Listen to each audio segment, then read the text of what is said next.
Welcome to DT Madness Chronicles from the Third Life, episode 98, July 14th, 2024.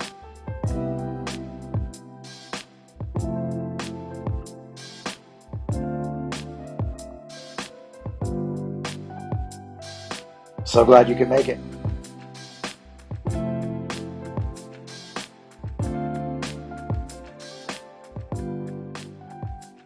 Bon le jour de Bastille.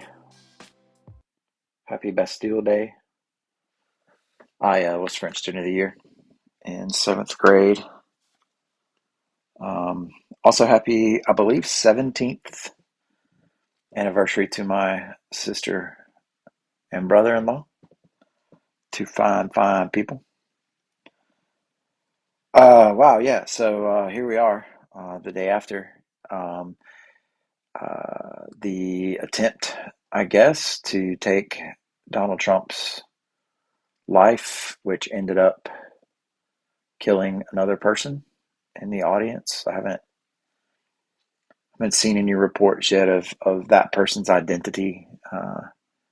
20-year-old that apparently was the shooter. Matthew Crooks is the name that they're putting out. Not much known about him yet.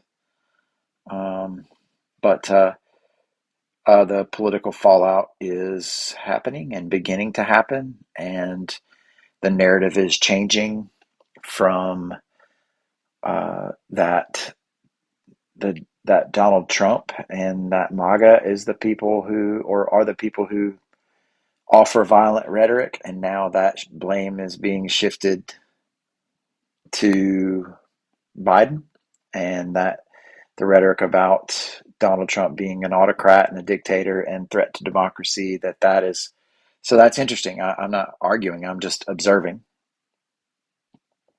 Um, yeah, anyway, I that's a huge topic. I don't want to spend too much of the DT madness here, but that is kind of the serious topic. And so what we'll do is we'll just have a prolonged halftime,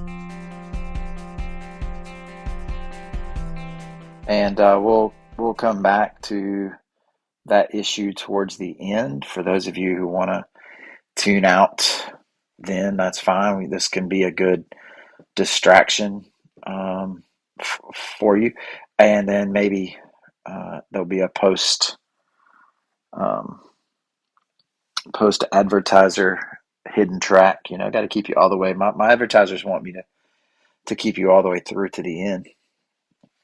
Um, I will tell you that I learned what a group of skunks is called is a surfeit.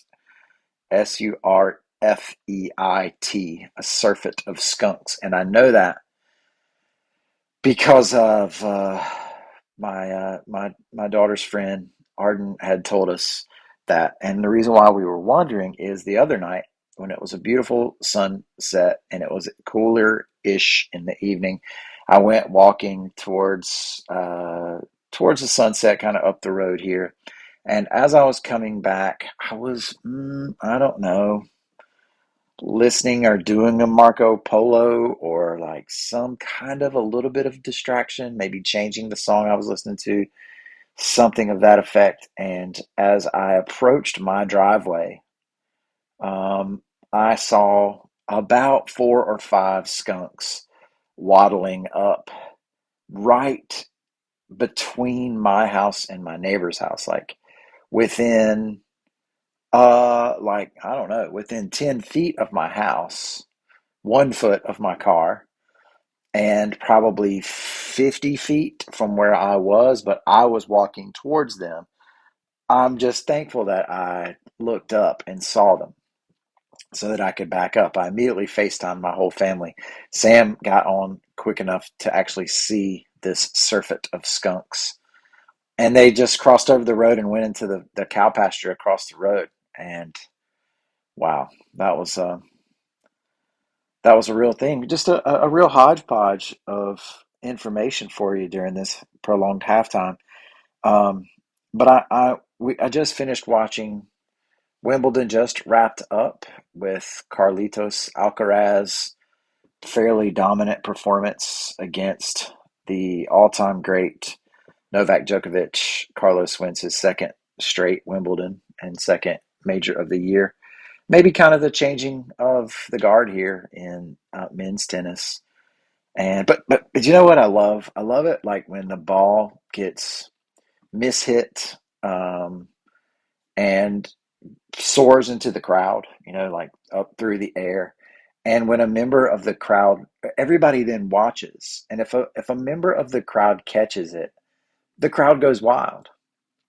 And I just think that's I love that phenomenon about humans, and especially at sporting events, and like the appreciation of the unexpected, you know, being, and the coordination, the success, like it's always the same type of reaction. If you catch the ball, if it goes out into the crowd, then people just cheer, and I think that's a pretty fun thing to talk about. I almost was invited to David Thompson's birthday party. David Thompson was a phenomenal basketball player. Won the national championship with NC State in 1974, I believe. Went to the NBA, or maybe the ABA to start, or was drafted in the NBA, went to the ABA. Either way, like Michael Jordan chose him as to induct him into the Hall of Fame, because Jordan would say that David Thompson is one of the greatest players of all time. Drug problems early in his career or in his career, and injuries and such as that. But David Thompson also played at Crest High School and was dominant, of course, at Crest High School. And so he's kind of a favorite son around here, and he's turning 70. And one of his friends was calling up to see what we might be able to do. And she said, well, hey, why don't you let's let the mayor go to the birthday party? And I was like, well, I didn't really want to drive to Charlotte for that. But you know what? My mom played at Crest High School the same years that David Thompson did. That's back when women's basketball had six players and only two could go across the midcourt. Two had to stay on offense, two had to stay on defense, and then two could rover, and that's what they were called. They were called rovers, which is what my mom was. And my mom was female player of the year at Christ High School the same year that David Thompson was the male player of the year. And so I was like, you know what? I'll go as the mayor of Boiling Springs and even tell that story. Maybe he will remember Lynn Bridges, now Lynn Thomas, and it'll be a great thing. I get my photo, maybe meet Michael Jordan, some of these people. Turns out this friend of David Thompson's didn't really have the authority to be offering invitations to this 70th birthday gala for David Thompson. But like I said, I was kind of like sort of invited to that, and I'm gonna take that and run with it. Isaac was, I don't know, what was he making? Pasta, I believe, and it just took him a long time. Like I don't know, cheese, sauce, um, whatever types of things he was putting on. It took him a long time to get it ready, and it made me remember. My dad would cook for us when our kids were little. My dad would cook. He needed to lower his sodium intake or whatever, salt and such as this, and so he began to cook rather than going out to the restaurants all the time. And so he would be experimenting with different recipes, and we benefited from that because we live like 2 minutes from them, and so we would go over and sit at the wooden table that my dad had made, and he would we would serve it up, and my dad eats at 5 o'clock. He would eat at 5 o'clock, and so we would get there five, a little after maybe, and we would eat at 5 o'clock and eat very quickly. Like it isn't a sit around and dine type of situation, and so we would eat quickly and then be done within, I mean, 20 minutes, 30 minutes or something like that. Except for Sam, when he was little, would go through these whatever, ornate designs with his ketchup or whatever, like carefully placing things here and carefully placing things there so that, my dad would be done eating and Sam would still be getting ready. And so my dad would label him the preparer. And I thought about that. I thought about that story when when Isaac was getting his food ready the other day.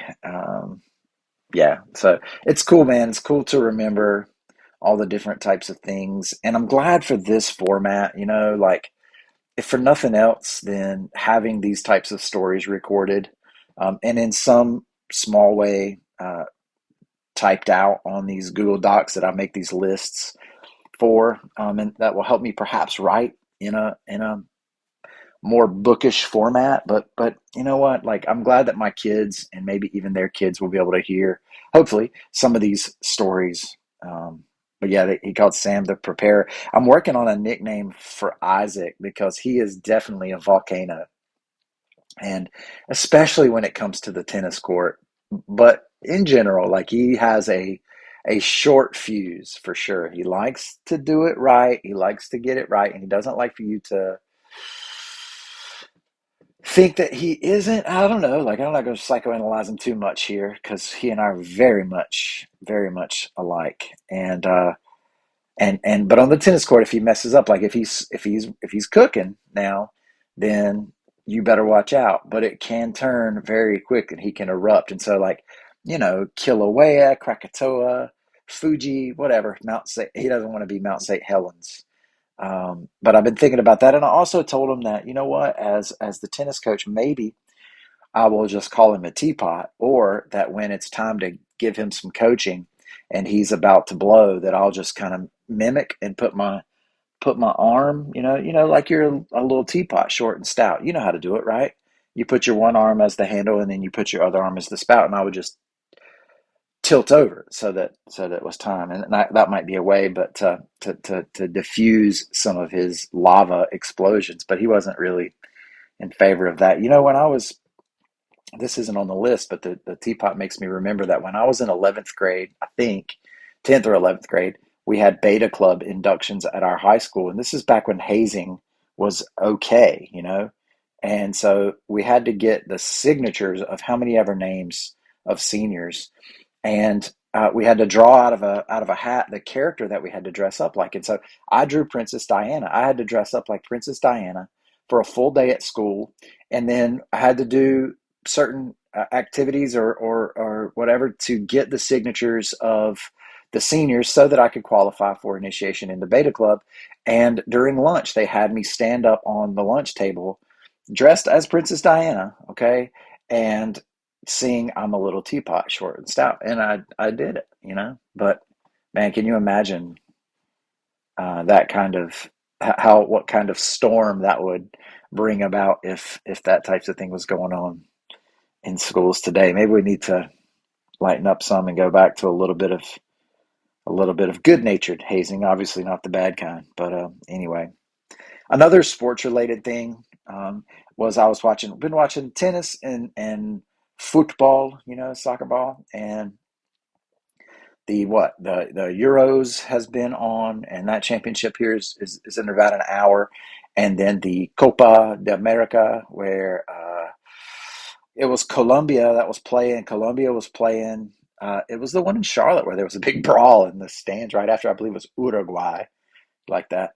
And Uruguay had Colombia had scored, and they went up, and so the crowds. But then this one guy got a red card for elbowing this other guy in the chest, and so one of the it pans over to the crowd, and this guy, he's wearing like a big red bucket hat with this Columbia jersey on, red, blue, and yellow, and his head is just kind of like in his hands, his cheeks in his hands, totally dejected, looking totally dejected because he realizes now that his team has to play a man down. They have to play with 10 players instead of 11 for the next, I mean, like two-thirds of the match, which is going to give a definite advantage to the other team. It didn't, but that's what you feel at the time. This guy's dejected, but as soon as he sees himself on the screen, that dejection immediately changes and he gets happy and he's just waving like crazy, like people do when they're on the screen. And so I don't know, man, just like human, observing human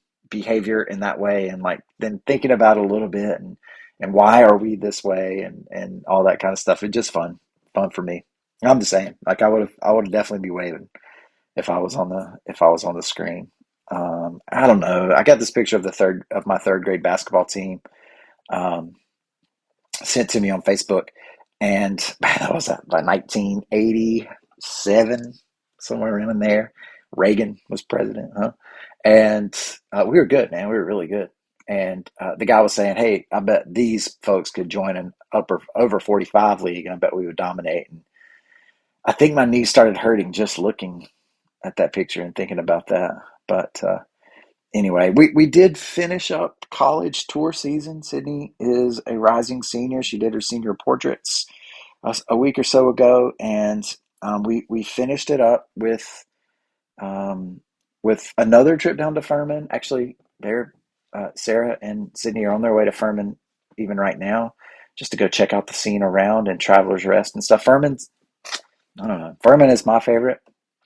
It's definitely in the top two for Sydney, Furman and Campbell. And Campbell has a great pharmacy program, and that's the draw there. There are others practical reasons for Campbell, and so it's possible, depending on scholarship money and all that kind of stuff. We'll see. We went to Davidson as well, and that was wild because I went to Davidson. It's the only place I applied. I applied early decision in 1996, 95, 96, and I got in. It's where my brother went, and then I went to Davidson, and I've documented this here on the Madness over the past 97 episodes, but it didn't work out for me. First semester I did okay, and second semester I didn't do okay for a variety of reasons. And but going on the tour was really surreal. It was kind of some major flashbacks for sure.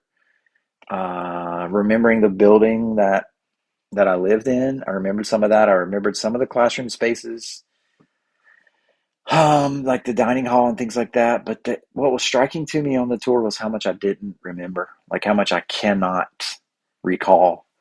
And I don't know if that was like if that's blocked out, like is that repressed in some ways? Is it because I was blacked out too much? I'm like I remember drinking too much Goldschlager one time. I don't really remember the aftermath too much, except for waking up in the place of the people who were taking care of me. So like, was I was that a common thing, and is that why I can't remember, or is it just been so long? I don't really. Maybe I just really wasn't there that much in the second semester, especially. And but anyway, Davidson's still a fabulous school, an amazing school.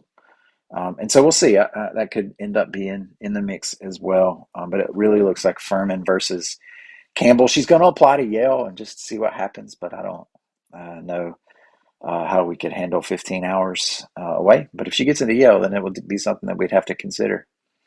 On the tour on last Friday at Davidson, I was wearing my New Year's Eve fish shirt from this past year from Madison Square Garden, and one of the dads that was touring around with his son was like, "Hey man, awesome shirt! I'm headed up next weekend to go to see him in Massachusetts." And so it's kind of like that, a fish dad, like that's kind of.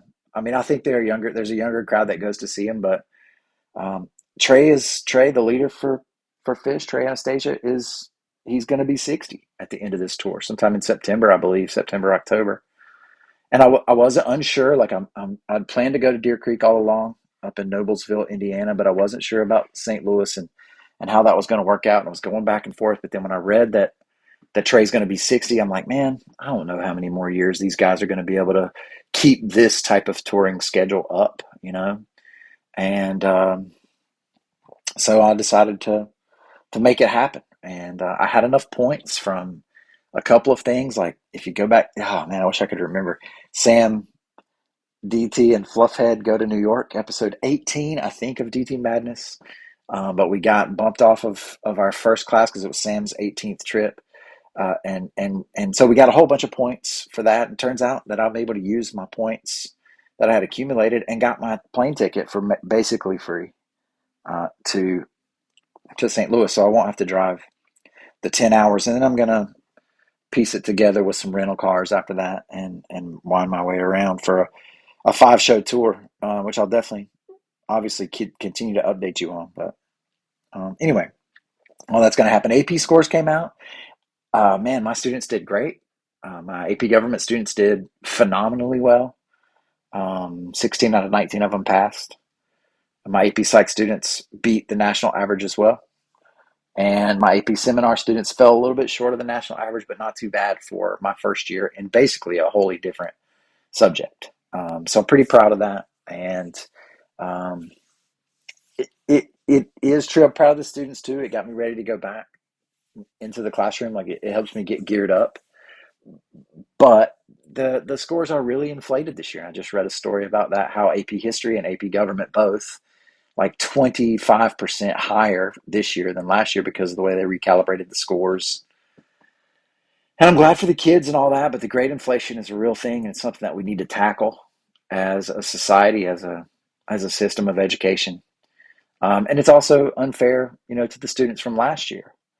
Um, if you got to get a 4 or a 5 on AP US history to get college credit at many colleges, then you took it last year, your chances of getting a 4 or 5 were 25% lower. And yeah, so like there's definitely some inherent unfairness in that. But what are you going to do? Um, so yeah, Sydney definitely woke up at 4:30 a.m. She crushed it. She made a 5 on both of hers. Isaac passed his as well, even though he didn't care to wake up. He just kept on sleeping. I don't know if he did. Is he really that unaffected by it, or is that, I don't know. Do you know who Thomas Merton is? Thomas Merton is I'm going to say Trappist. I don't know if I don't know if that's right. Definitely a monk, that lived in Kentucky, Genesee, I believe, is the name of the, what do you call that? The monastery. Um, but wrote some books. Seven Story Mountain, Thomas Merton. I've read some of his kind of contemplative. There we go. Um, but do you know how he died, man? He went over to visit like some Buddhists over in Asia, and to try to understand their situation, and like was in a wherever he was at, and he got electrocuted by a fan.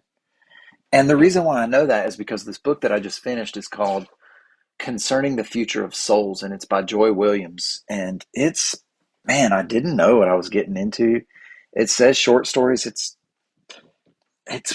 like 99 different aspects of Azrael, who is like the angel, I guess, that takes you from right before you're going to die and then carries you towards death. And Azrael's kind of the main character in there. The devil's in there, whatever. Just these kind of, but it's 99 different stories about death and people dying. Like there's one about Washu the chimp, who learned sign language but didn't even say goodbye, and that was a newspaper headline. And like that's the whole short story. I definitely recommend it. And it isn't a novel. It isn't really short stories. I don't know that it's even something that you would read. Like it's not Mary Oliver poems. But I definitely recommend it, and I'll be glad to lend you my copy if you will send it back to me, because it's very intriguing. It's just intriguing.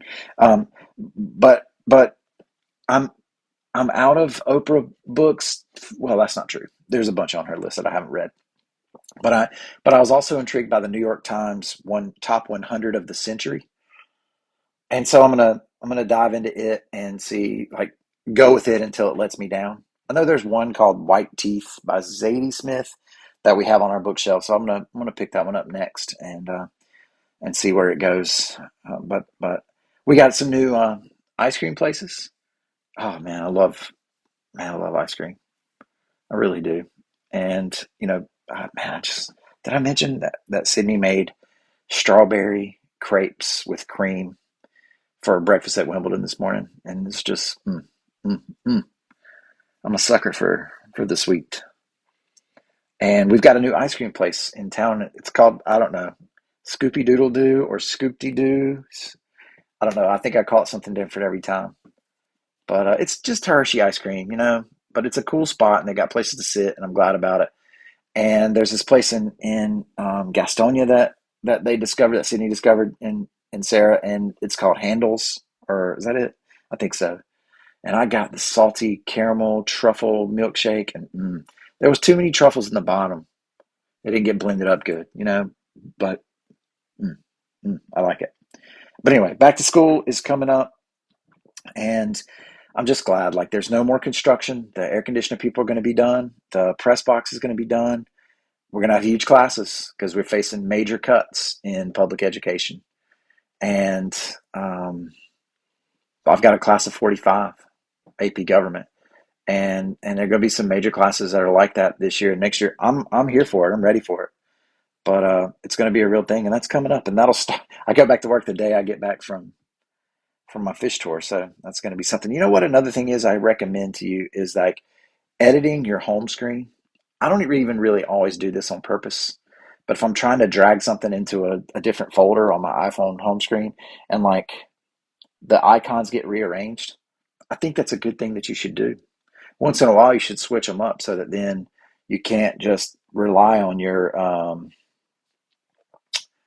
procedural memory. You can't just rely on, you know, your muscle memory. You have to actually retrain your brain how to find your apps. You understand what I'm saying? It's a it's a real thing, a real exercise that I think you should try out.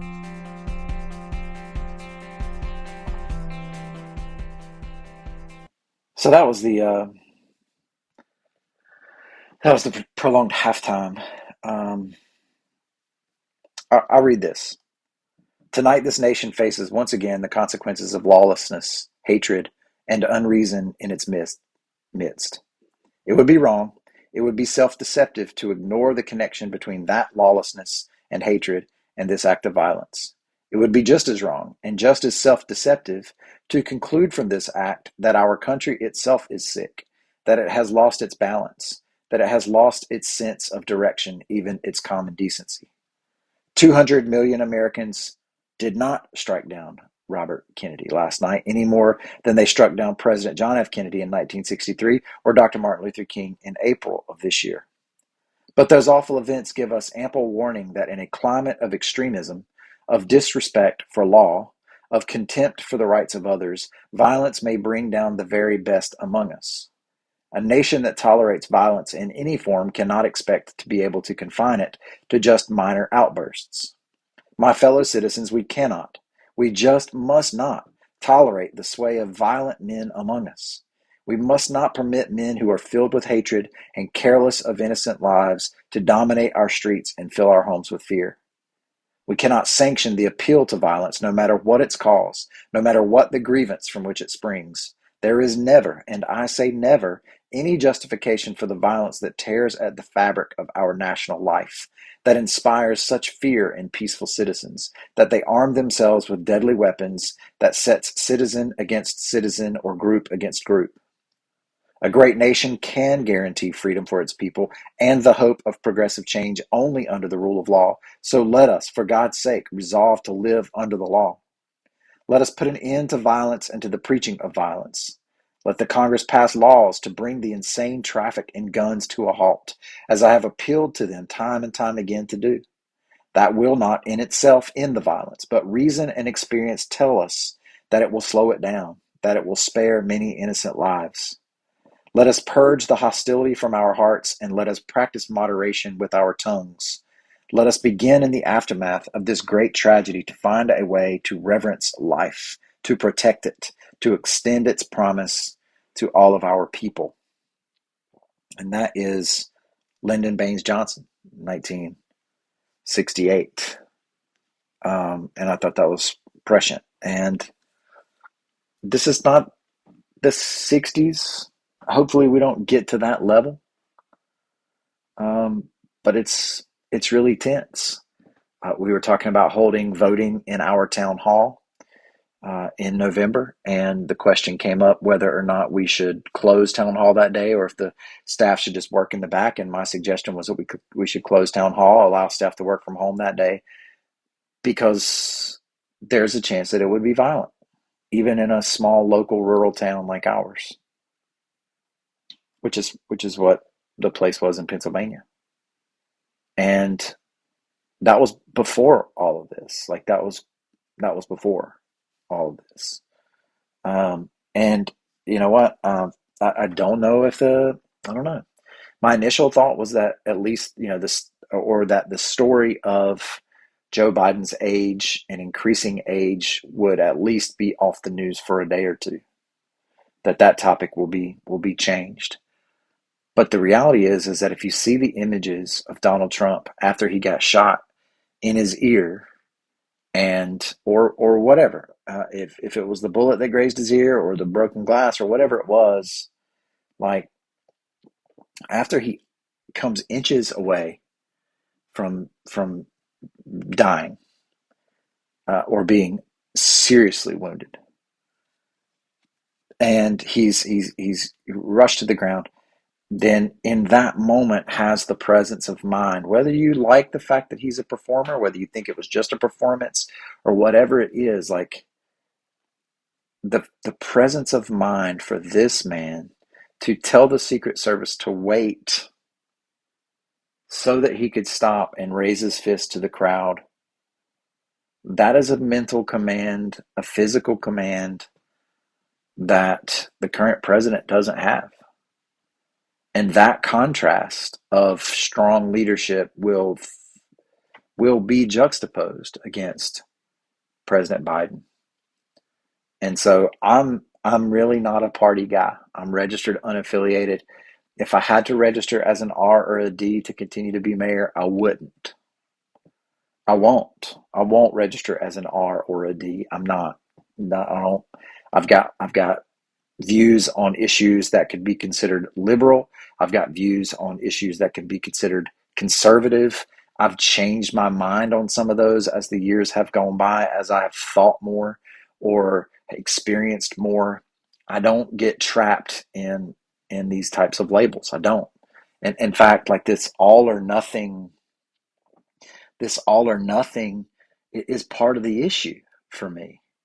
That if you are for one issue, you got to be for everything else. And then you better be for that leader that the party says you have to be for.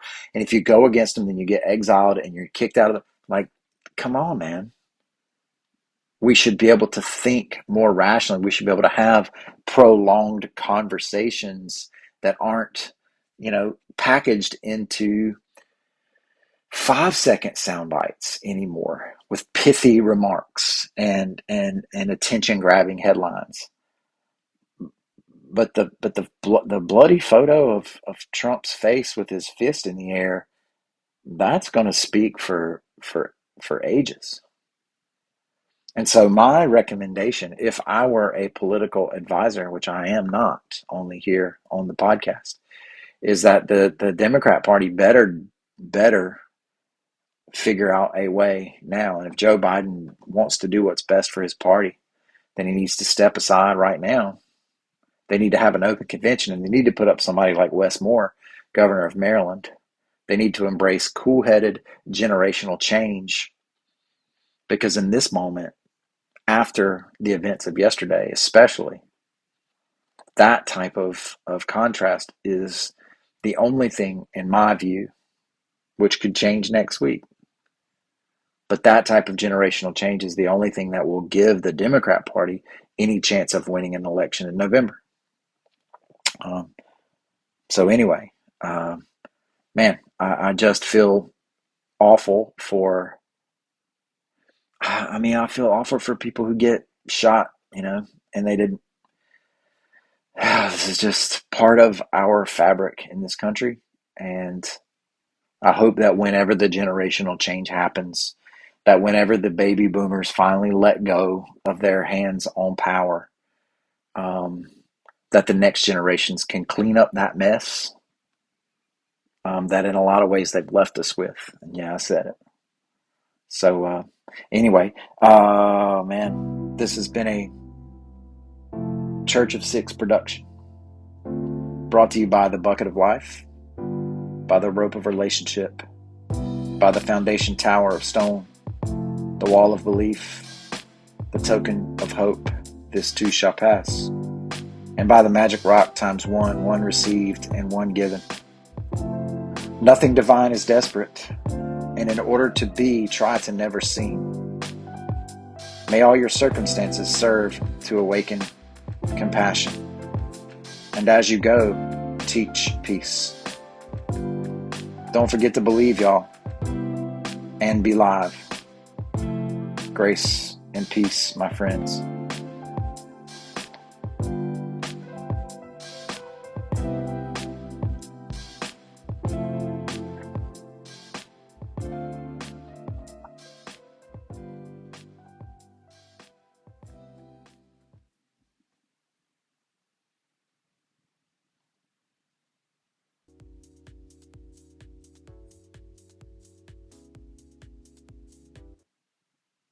Well, Walt Whitman says, maybe I contradict myself. If I do, so be it. That's not exactly how he says it, but if I contradict myself, then I do. I contain multitudes. So I'm definitely not a violent person. I'm a pacifist person. But I'm going to read this poem that I wrote to you. Um, not settled on the end quite yet, but I don't want you to take it for violence. It isn't. There's no people involved here. I don't know. Just wanted to explain. Uncovering. If I had one, a rocket launcher, I mean, you know, the kind that goes on your shoulder, I'd mount it slowly, deliberately. Just as I began to crest the hill, hat turned backwards probably in order to get the full effect. I'd pull the trigger. Do rocket launchers have triggers? Slowly, deliberately, without any angst or anger, just as matter of fact. And as the missile traveled the 50 yards or so, I'd cast off the weapon and rip my shirt like a Hulk or a hermit.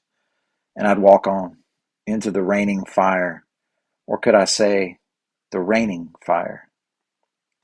The embers would forge my nakedness, and I would walk on. I would walk gently on.